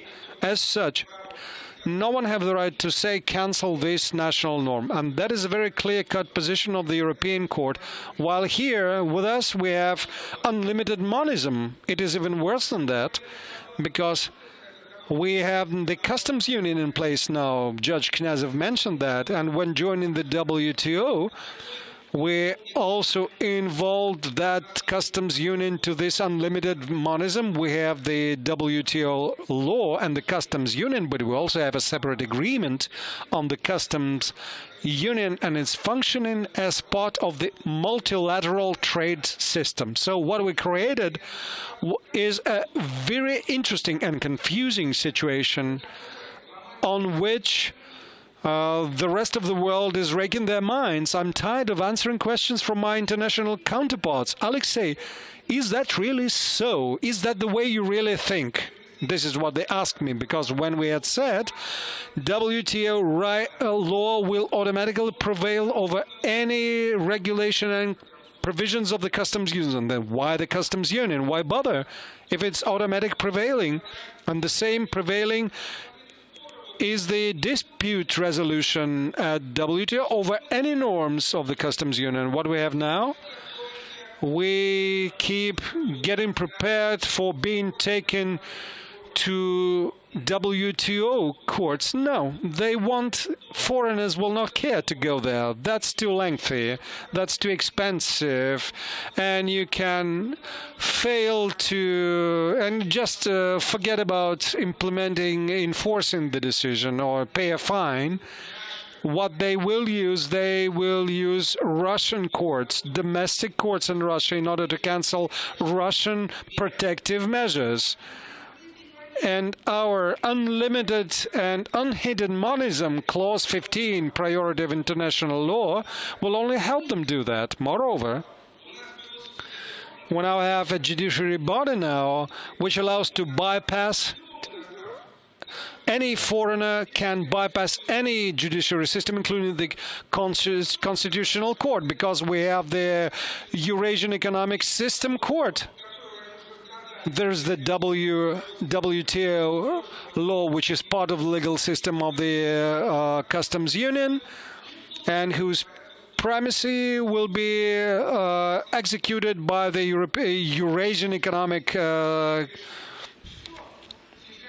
Space Court. It's done. There are already 7 trial cases, which may easily go to Yevrazes Eurasian Court. They will try to challenge Russian national measures. There's a Ukrainian company who recently said they filed a suit to Eurasian Court requesting to annihilate the anti-dumping duties as for the failure to comply not only with the customs union but the WTO law. At the same time, I know the future decision of the court right now. Moreover, let me use the opportunity of there being 2 judges of the Constitutional, even more than 2 judges of the Constitutional Court. That's the conflict that, in my view, where the Constitutional Court will be forced to say, guys, you are wrong. It's the conflict between the Eurasian Court and the Constitutional Court is unavoidable. Again, getting back to international law and the activity of the Constitutional Court, we are often invited to counsel the Ministry of Foreign Affairs and the Eurasian Commission and the Ministry of Economic Development, and Constitutional Court and judges of the Constitutional Court, we're there to help you. Please use us. Thank you. We have one more speaker, and then we'll have general discussion, again about a very important topic: direct action of the Constitution and the criminal law. MGIMO Legal Department, Moscow State University of International Relations. And then, yes, and then we'll have a 5-minute break. Distinguished Vladimir Ilyich, I'm sorry. Thanks a lot for this opportunity. You set the tone of recalling the Constitution because of its 20th anniversary. Let me also share my memory of my year 4 at the School of Law, and I was sent as a trainee to the Constitutional Commission, and professors, including Professor Strashun, were considering the provision whereby individual rights could only be limited with a federal law. It was the White House. He went upstairs. He was very hungry. Then he went back. And since that time, could only the Constitution or a secondary legislation or a tertiary legislation be limiting individual rights? That is still pending and relevant issue. It has not been resolved. 20 years after, I wouldn't like this scholarly provocation as initiated by the Constitutional Court that deserves some punishment as any initiative. So let me share a couple of observations. This is a real pleasure for me that the sitting on the Constitutional Court are not just orthodox positivists, but maybe some postmodernists of law who deny the notion of mechanism in law. I have read your biography. My background is different. I worked for the Prosecutor General's office for 5 years, and I was part of that mechanism. At the public prosecutors, I saw the enforcement mechanism. I heard bones crushed. I heard I knew of the inevitable, of someone inevitably going to jail when I saw the bills at the presidential executive office, and that was a mechanism. Whether it is bad or good, that's a different story. But the mechanism has been there in terms of constitution and division of powers. That mechanism may need adjustment, but we need the mechanism, maybe a stronger and stricter one than the one we have got now. So the relationship between direct action of the Constitution and the criminal law. The matter of direct action is theoretically difficult, as was correctly mentioned before me. Just imagine the Bible or Al-Quran in countries where those are important. Do they have direct action or priority? I think there is a phrase in America that the law is wiser than the legislator. I think this is exactly the case here.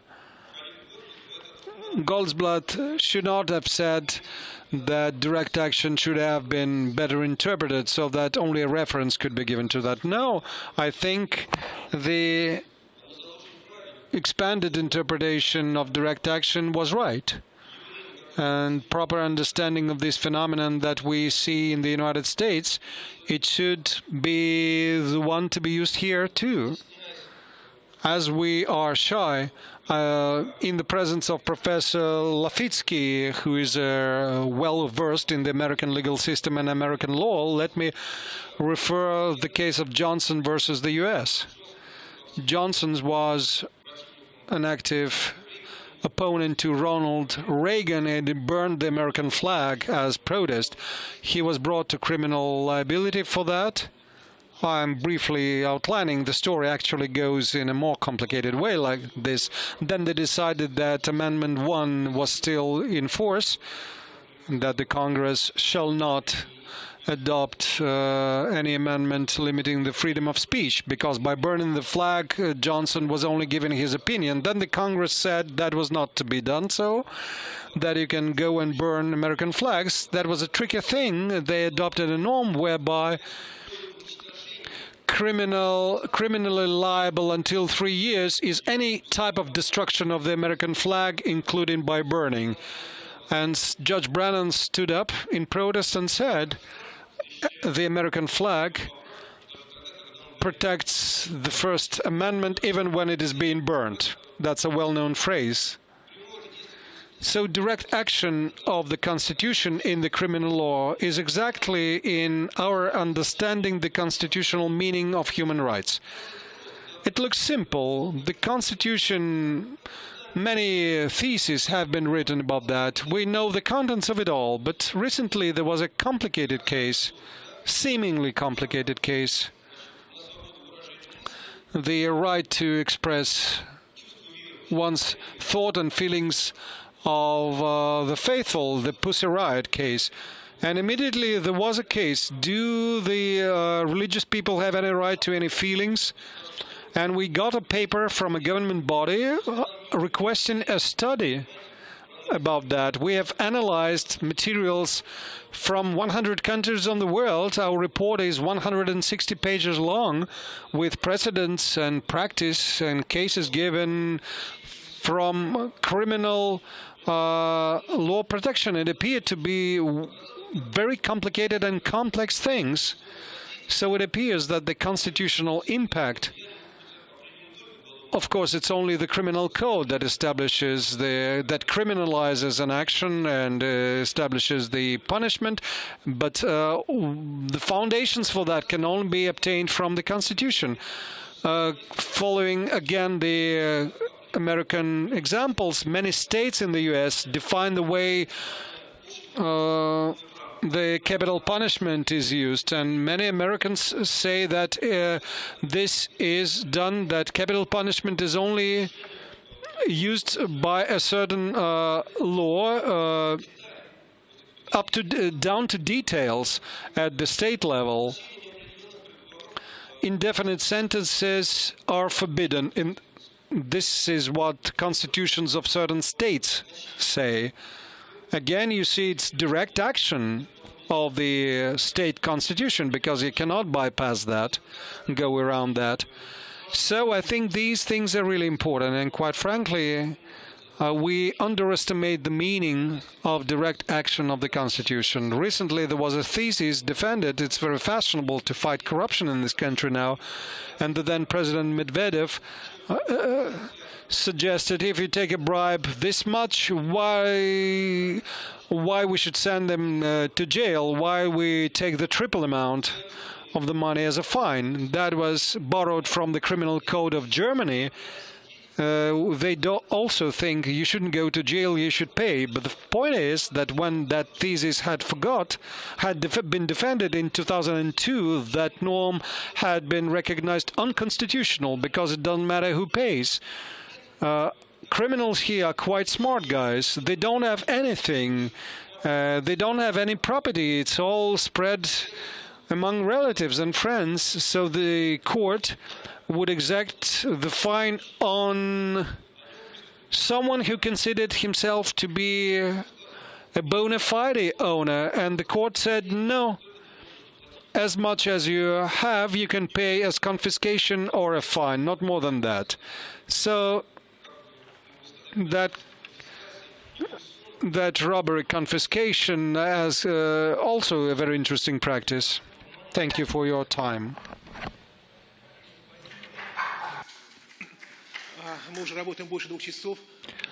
We've been working for more than 2 years. We have about 50 minutes left, so we can have a small break, because after that we'll just have we'll just talk. So let's reconvene in about 5 minutes and maybe listen to some of our opponents, even though some of them have already left.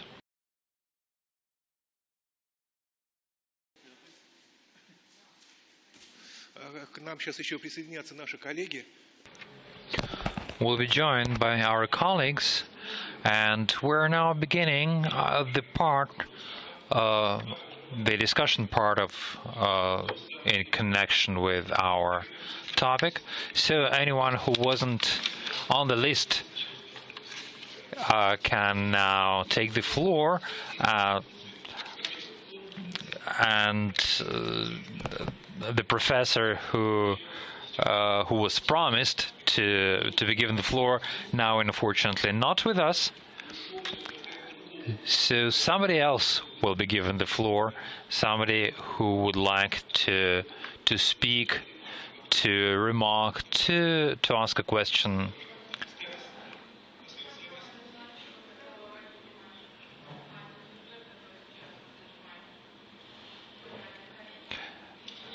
Dear colleagues, I'm Svetlana Bashna. I'm the professor of the Academy of Industry at the President of Russian Federation. I would like to draw your attention to the question that's called understanding and implementation of legal documents as regards Article 15, since non-published laws are not applied and all other documents have to be published. There is a story which is about a year long that the publishing idea is now being transformed. Basically now publication is the publication online, and we started the use of the portal pravo.gov.ru. About 42,000 hits were made during the last year and a half on that portal.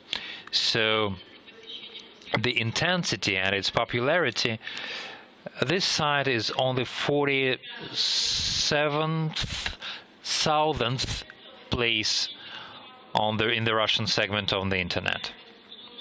So now, when we understand the publication, it's not just formal, it's not mechanical, that we just placed our text somewhere, and we don't care whether it's used by anyone.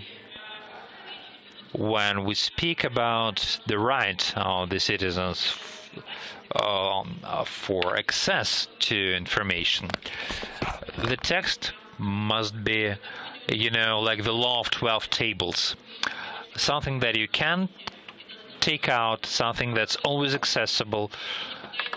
You had to walk to them. Now you don't have to walk, but at the same time, I'm monitoring the development of that notion, and I'm more and more worried, because I think initially the Supreme Court of the Russian Federation made a replacement, because publication in 3 publications was replaced with the term official text, which was in the informational database of the system.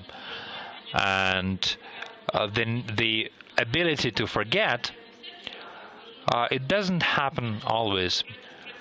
Once the government of the Russian Federation forgot to publish the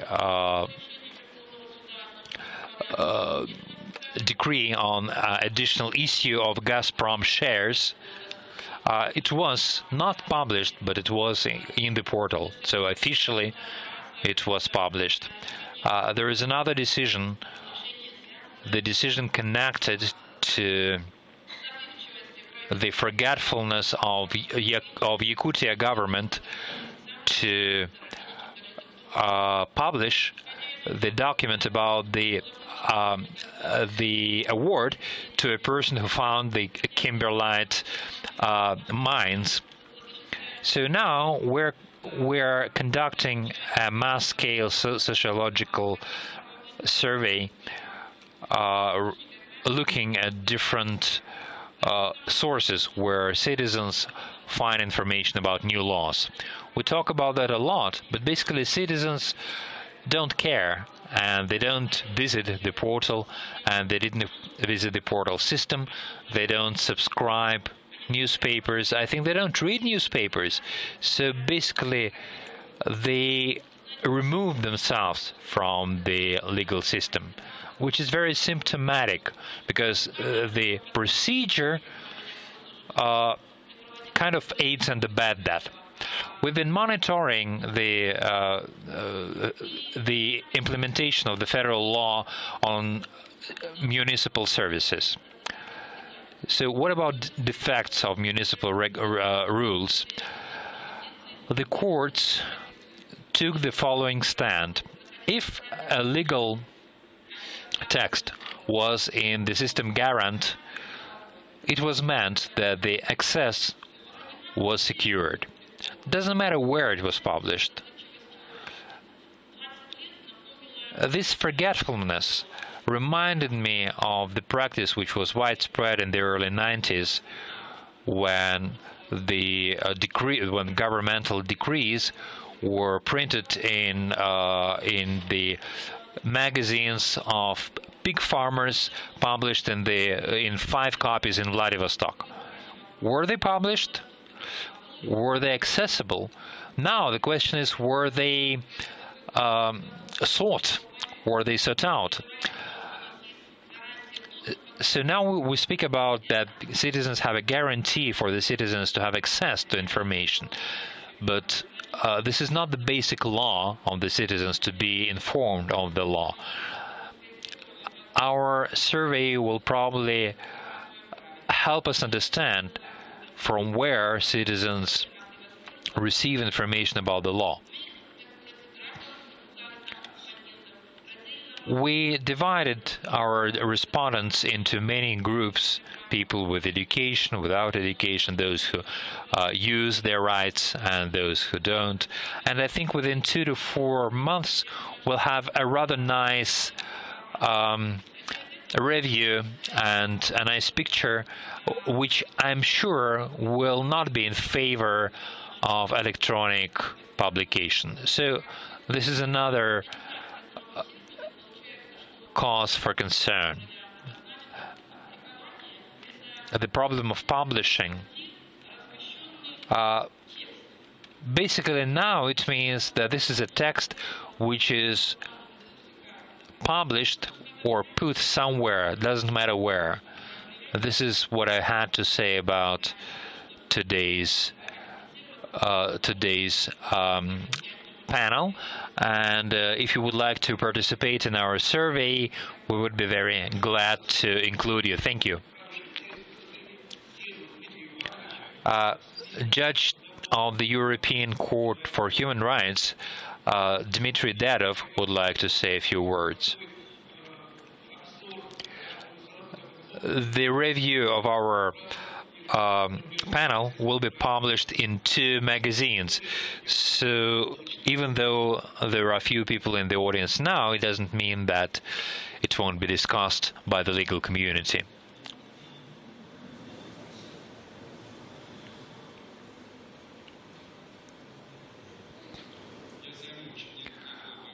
I'll be very brief. It's important for me that here the judges of the Constitutional Court are in this room. The problem I want to touch upon is very serious, but I wanted to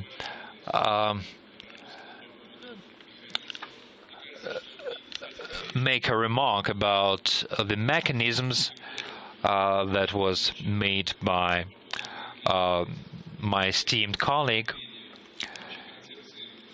The concept of the rule of law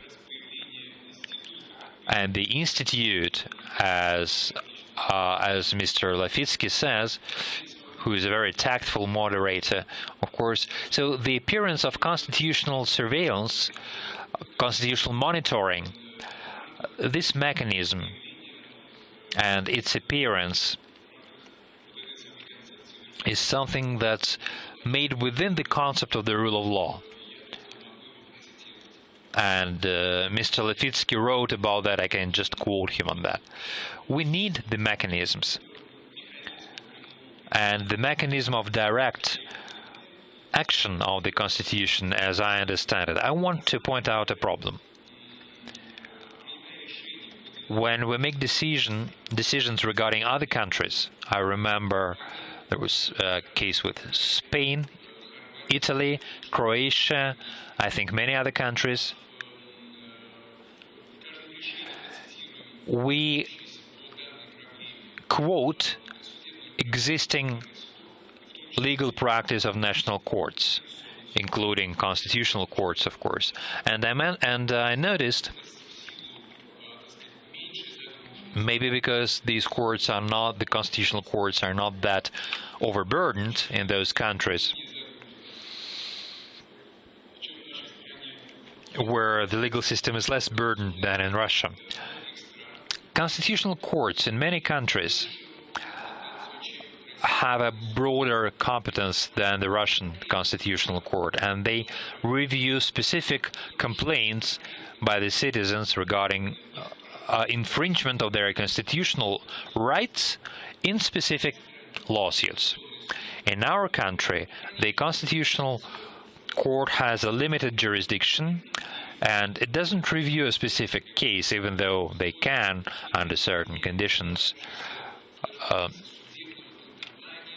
from the point of view of the accepted legal interpreting of the norm. They do not review specific cases. They just monitor the compliance of the law to the Constitution. But this huge portion, the test for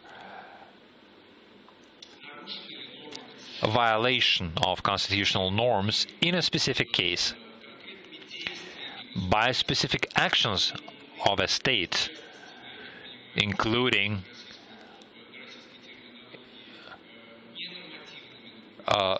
the so-called non-normative documents or subnormative documents. Any actions of the state. What follows from that? It's impossible for this huge portion of the law be outside the state's jurisdiction. It has to be corrected. If not by the Constitutional Court, then by other courts who have to review lawsuits. But it is my impression that such an opinion and such position do not exist systematically from the point of view of the mechanism, both in the Supreme Court and in the Supreme Arbitration Court. The courts that have to encompass the legal field that we exist in. So I would like to point out this problem and appeal to colleagues from the Constitutional Court to take certain measures in solving this problem, with full knowledge that the Constitutional Court also adheres to the same position, trying not to monopolize. Maybe it was a false impression. Maybe the demarcation of competence of different courts led to the situation when they don't want to review the violation of certain articles of Constitution in specific cases. I think it's a little too much when citizens suffer and the position of the Constitutional Court regarding the specific application of certain rules of law and their compliance with the articles of the Constitution. It could be very beneficial to the legal system at large.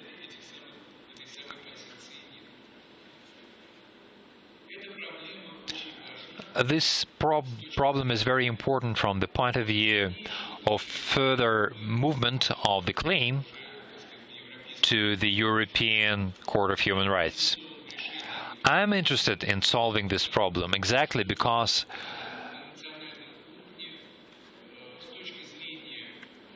the courts at the national level could defend the constitutional rights of the citizens and the direct action of the Constitution in legal practice. To have efficient means of legal protection on the national level, which would decrease the number of claims received by the European Court of Human Rights. Thank you. Thank you very much. Anyone else? We've been talking for almost 3 hours, so everyone is tired, naturally. We'll sum up the results of our brief discussion. Thank you.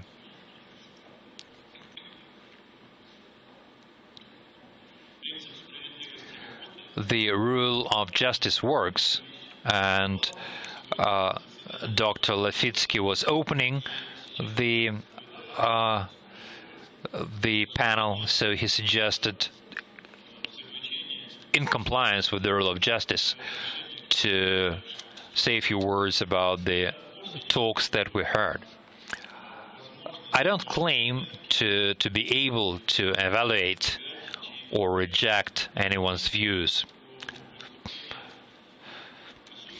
But since some of the discussions were quite controversial, I wanted to emphasize certain points and to sum up the discussions that we had here. Of course, the argument whether a constitutional reform is necessary, whether any amendments, radical changes, or conservation of the Constitution is preferable. There are many arguments for and against that. But the claim that the institution badly needs changes, radical changes, and these remarks made by one of the authors of that constitution, I think that's quite something. So I would agree here with the colleague who said that you shouldn't underestimate the importance of the constitutional text. The same text, even in 20 years, can produce different results. Federalism during the first period and modern federalism is not the same thing, but the constitutional text is the same. The configuration of the president and the executive power in different periods was quite different, but the text was the same. Many other things changed, and we see that changing this constitution would automatically mean the changes and the changes in its effect. Well, frankly, I'm not inspired by this idea. We can get carried away if we start with the constitutional reform and all the enthusiasm, all the good ideas can flow in that direction, which is not necessarily a good thing. But I didn't want to speak just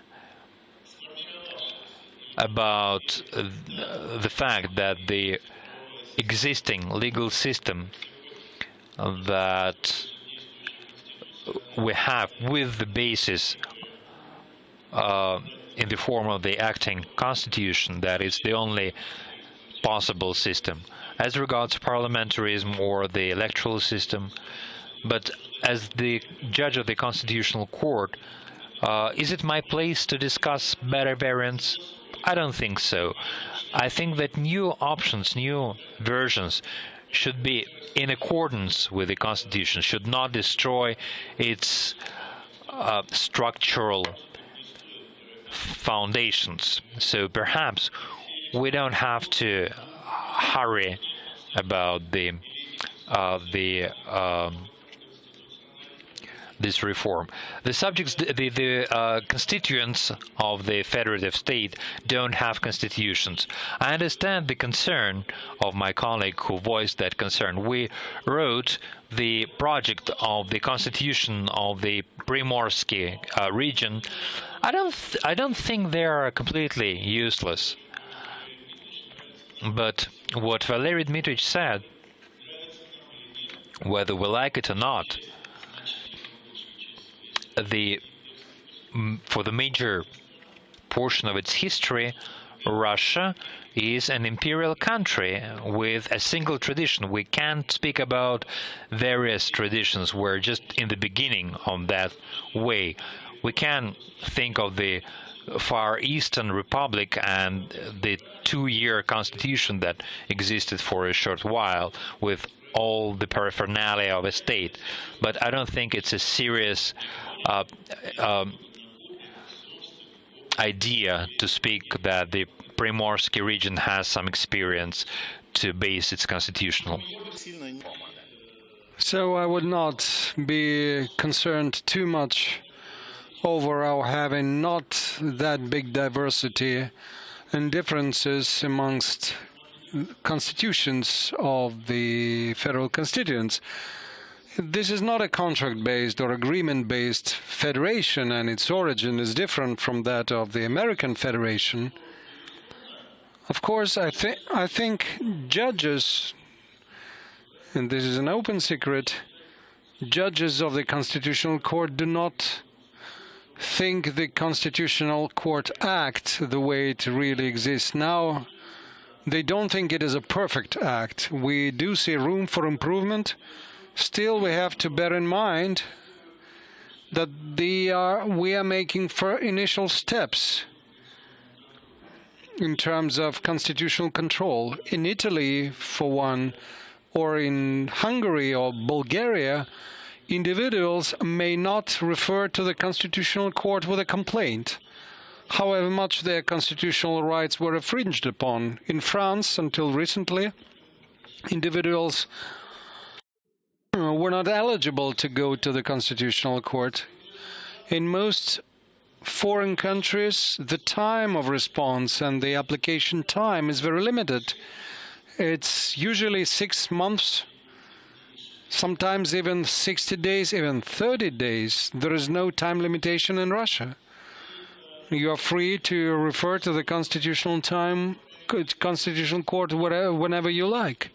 So I don't think the Constitutional Court of the Russian Federation should really have the authority to check for compliance with the Constitution of secondary legislation or individual acts, decisions, sentences made by other courts. We need to understand that the Constitutional Court is not a panacea nor the only instrument to provide direct action of the Constitution.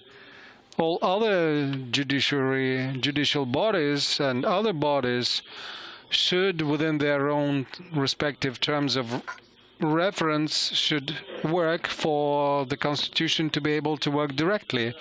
I would agree with Dmitry Ivanovich in cases where obviously constitutional rights have been infringed upon. The Constitutional Court should not stay aside, because the next step to the European Court, Russia would again be recognized guilty. There has been certain precedent created, by the way, under a case where Konstantin Aronovsky was the presenter, when the court decided that the norm in itself was not out of line with the Constitution, not at all, but the way it was interpreted by other courts caused the violation of constitutional rights, and that interpretation had passed through all the instances and confirmed by the Supreme Court, thus infringing on the rights.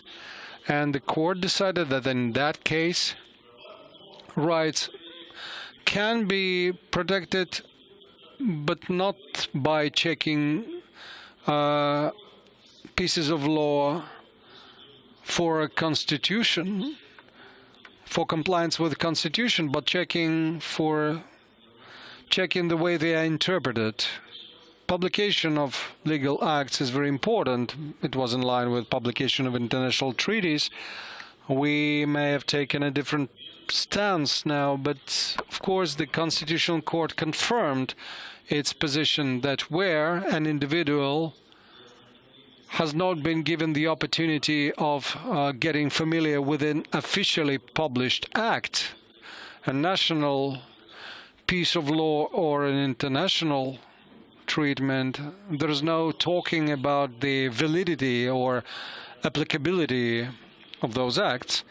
Despite all differences, I think this has been a very useful and helpful discussion. I'm really grateful to all colleagues who have participated in our roundtable discussion, because this has shown new things for myself too about direct action of the Constitution. Thank you very much.